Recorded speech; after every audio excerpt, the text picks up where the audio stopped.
What is going on, guys? We are back with our final top 5 before Scarlet and Violet are released.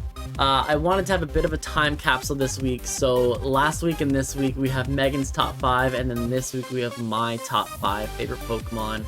Of course, these lists are 100% opinionated and not based off of any particular stat, any particular design. Kind of a combination of just how I've felt over the years with this Pokemon. And I wanted to have this list just before Scarlet and Violet, so I wasn't tempted by any new Pokemon. We can come back in maybe like next year or at some point and really have a definitive list then with the new generation. But of course, what is your guys' top 5 Pokemon? Let me know in the comment section down below. Make sure to leave a like, subscribe if you haven't. You know, these top 5s have honestly been the most successful project here on the channel, and so I'm super thankful for everyone for checking out these videos, for liking them, for subscribing. For those of you who are new here, thank you so much. And for those of you who are been here for a minute, again, thank you so much. It's super humbling. But without all this mushy stuff getting in the way, we have our top 5 list this week. And so we do have one honorable mention. It is, of course, the Bulbasaur line. And I don't have it on my top 5, but it would be number 6. So I did want to give a shout out to the Venusaur line, to the Bulbasaur line. Obviously, Ivysaur is right now our channel mascot, quote unquote. So without further ado, let us hop in to number 5.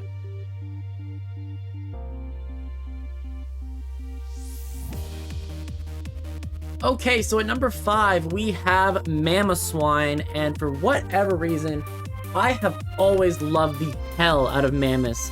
I have always loved the hell out of elephants. And so for me, this is a pig Pokemon, but it's the closest real thing we have to an elephant or to a mammoth in my opinion. Obviously, Kuparaja is another elephant, but I don't like its design as much as Mamoswine, and so for me, Mamoswine is still the mammoth Pokemon to me. I wish we would get one in the future, but as a kid, I was always super into history. Mammoths were basically the apex of the elephants back then, and I always loved Ice Age as a kid, and so you got Manny the mammoth, and so for me, number 5 for sure. I just love the animal itself. I really love, and of course this is the closest representation. I love that it's a ground ice type. That's such a fitting cool typing. It's a very powerful Pokemon on its own. It's just very hard to get sometimes because you have to have a Piloswine that learns a move that it doesn't learn without move tutor, or not a move tutor but like a move relearner, and then you have to evolve from there. So but that is number 5 on our list. I love the color scheme. It fits it so well. Generation 4, obviously Dawn was one of my more favorite Ash companions, and so her having on the team was also super cool. But that is why it is number 5. But let us move on to number 4.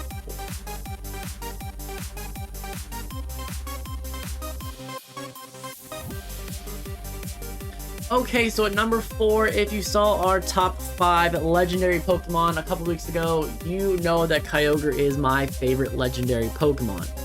Now, Kyogre for me bounces between 4 and 3 on my list. And of course, all these Pokemon do move around slightly, the top a little bit less so, but number 3 and number 4, these rotate back. Kyogre is honestly my favorite aquatic Pokemon in the game. Orcas are my favorite sea creature, and of course Kyogre is a representation of that. Obviously, being a legendary Pokemon, I don't use it a ton because most of our Nuzlockes we don't use them. We have lost one, we have used one, but I try not to use legendaries too much. But as a kid, Sapphire was my first Pokemon game, and so I have loved Kyogre from the very beginning. It was the first real main Pokemon that I saw when I played the games. Again, I love orcas. When I was a kid, we used to go to SeaWorld and stuff, and all I wanted to do was see Shamu. You know, that's all I wanted to see.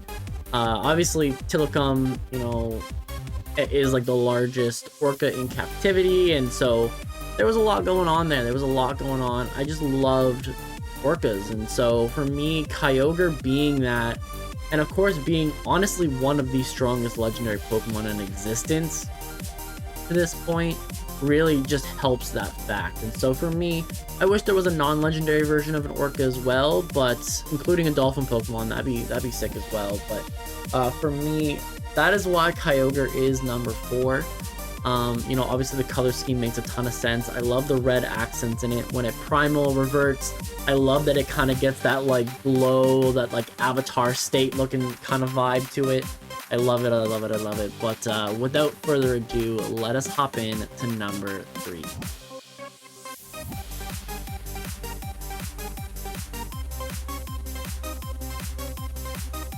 Okay, so at number 3, we have Salamence, and again, another Generation 3 Pokemon that I just absolutely love. Salamence, of course, is the ace of the final Elite Four member Drake, and that was kind of my first experience with it.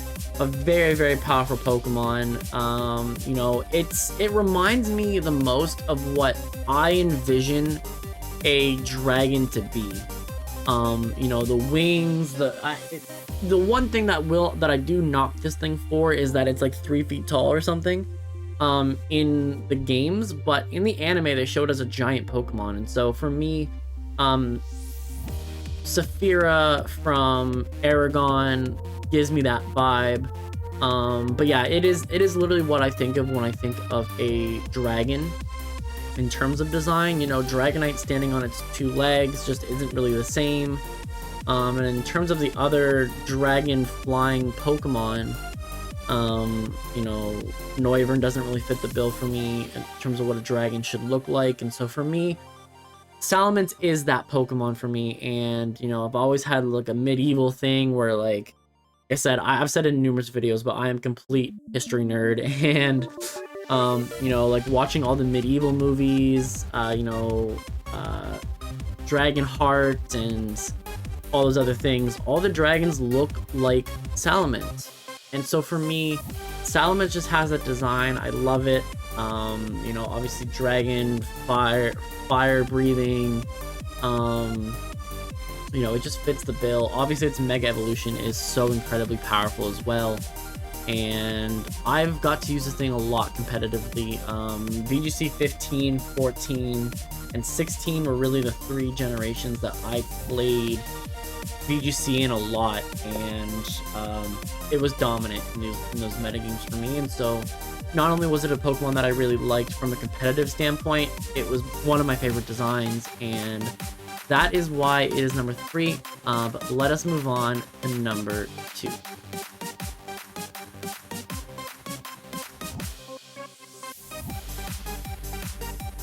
Alright, so at number 2, we have Ninetales and Alolan Ninetales. I actually have these kind of 2 combined because they are the same Pokedex number. So, for me, Ninetales, I always was a fan of Japanese lore, and of course, the Kibu no Kitsune is one of the coolest designs and lores out there.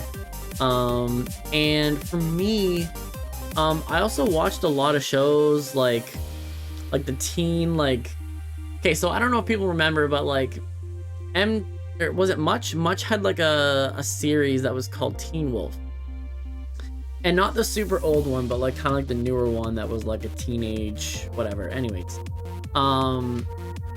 and I, for some reason, just really liked the show. I know it was kind of like more like a chick flick kind of thing, but I just really liked it. And in the 3rd or 4th season, they introduced a Kitsune. And of course, the girl ends up dating the main character or whatever. But she was a Kitsune.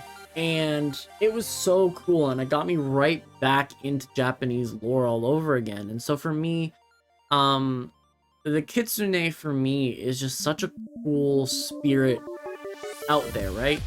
And when you go into Alolan Ninetales, I think they absolutely knocked it out of the park. They made Ninetales feel more like a deity, and Ninetales is just straight up my favorite Generation 1 Pokemon. So, like I said, Sapphire was my first game, but of course you could get a Ninetales in that game, and you could also get Ninetales in Leaf Green, which was my first Kanto game. And so my first experience with the Generation 3 games, I was able to use a Ninetales in both games. And so I got a lot of love for it early on. Obviously it's not the best competitively, but it just has a place in my heart. Has a crazy cool design. I love the foxes. You know, technically my tattoo that I have on my arm, the bottom part aren't like wolves. They're foxes. So I really wanted that in my design, and so Ninetales is just there for me. And yeah, I love it. Obviously, you guys know that I have the plushes. It's also one of Megan's favorite Pokemon as well, and so we kind of bond on that a little bit. And so for me, there's a special sentimental value to Ninetales for me. But of course, let us move on to our number 1 Pokemon on this week's Top 5.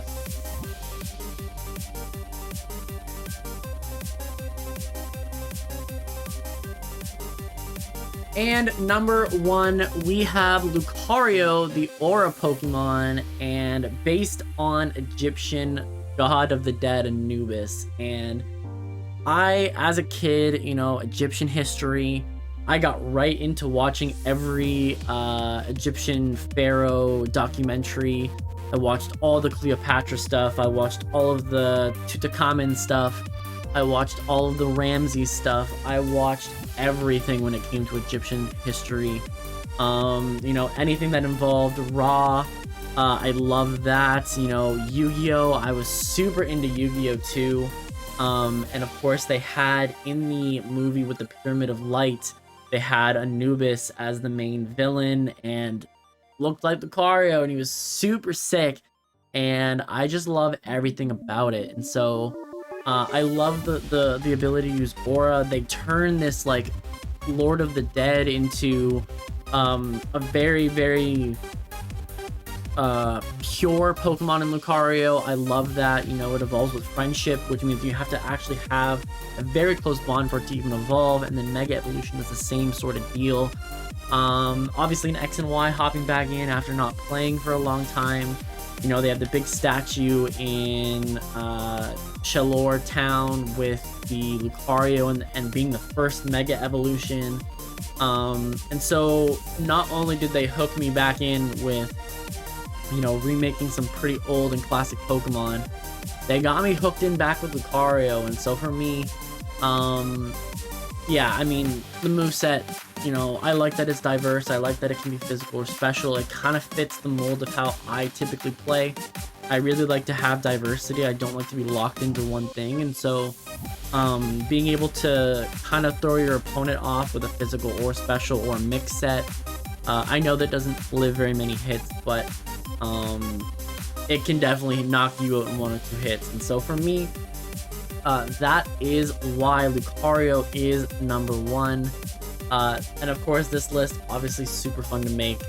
I love doing these top 5s. I don't know how many we're gonna have before the end of Scarlet and Violet, but I think we'll probably take a little bit of a break from it after we get our last, I think, 3 or 4 videos I have further planned after Scarlet and Violet are dropped.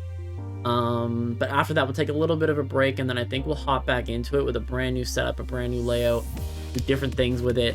And hopefully we'll have a community tab by then so that we can also get you guys involved in it a little bit more. You guys can maybe even choose the top 5s in the order they come out in. We'll do different things. We're gonna really try to make it a much more interactive, much you know, a little bit better. We'll maybe change the name up a little bit. And I'm really excited for what's gonna come. But thank you all for watching this video. Thank you all so much.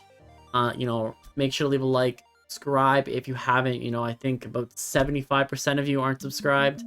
So that's a big number, man. Like, and we're still a relatively new channel, and so anyone who subscribes helps us out so much. But let me know your top 5 in the comment section down below. I'd love to see it. I will interact with everybody. So with that, I'm gonna get up out of here. So thanks everyone for watching, and enjoy Scarlet and Violet.